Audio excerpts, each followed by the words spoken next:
আসসালামু আলাইকুম। আমরা আজকের এই ভিডিওতে দেখব DNS management, create name server. তো আমরা এখান থেকে আজকে নেম সার্ভার ক্রিয়েট করব, যেটা হচ্ছে আমাদের একটা ইম্পর্টেন্ট পার্ট সাইবার প্যানেলের। তো এখানে আমাদের প্রাইমারি ডোমেইনের নাম দিয়ে দিব। যেমন আমার ডোমেইনের নাম দিচ্ছি bditzone.com। এটা হচ্ছে কি আমার ডোমেইনের নেম।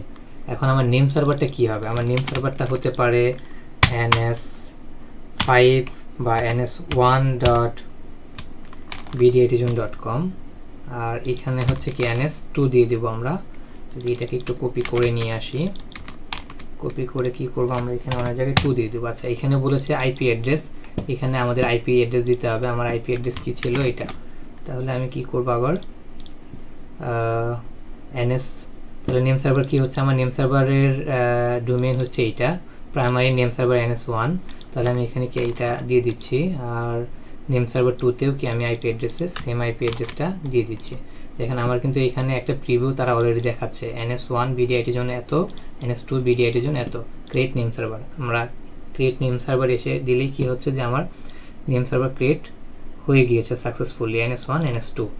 আর আমরা যখন নতুন এখন একটা ডোমেইন এখানে অ্যাসাইন করব, তখন কি করব আমরা এই ns1.bditzone.com ns2.bditzone.com এইটা হচ্ছে আমরা ডোমেইনের কি নেম সার্ভারে কানেক্ট করে দিয়ে তারপরে কিন্তু আমরা এখন কি করতে পারি যে এখান থেকে